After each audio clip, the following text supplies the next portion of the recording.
sabi mo, ikaw ang pinaka-eldest ni Vice. Eh bakit it took, Eliza Soberano and Enrique Hill movie para makilala ka? Ay. Hindi ka pa gumagawa ng pelikula kay Vice. Hindi ka pa Hindi, hinihingi ni Ma'am. actually, Sinisipan Like mo ka ang pa problema, Tita Eto. Yung ginagawan, oo. hindi, actually, nag-train po kay Mami. Triga lang. Nag-train po kay Mami yung lahat ng movie, Girlboy, Bakla Tomboy, tapos Beauty and the Bestie, lahat sinasama po ako.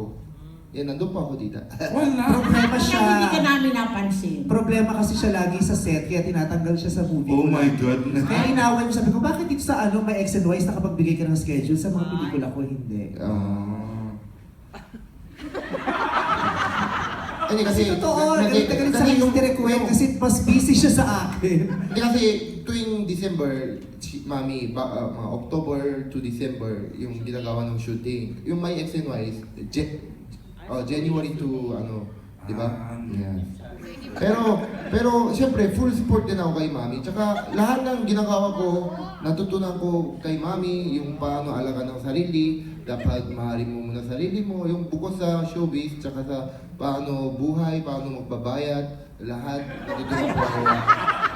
natutunan po kay Mami. Tsaka pag may malaking problema, lumapit naman ako kay Mami. Kaya ano po tanong nyo dito? Schedule mo talaga. Tita Eto na stress siya. Pero, yes, siyempre. Schedule mo ang hindi nag-meet sa schedule ni mama mo, ni mami. Yes, ganun. Pero yung siyempre, yung movie nila ni Liza and Enrique, hindi naman talaga comedy eh.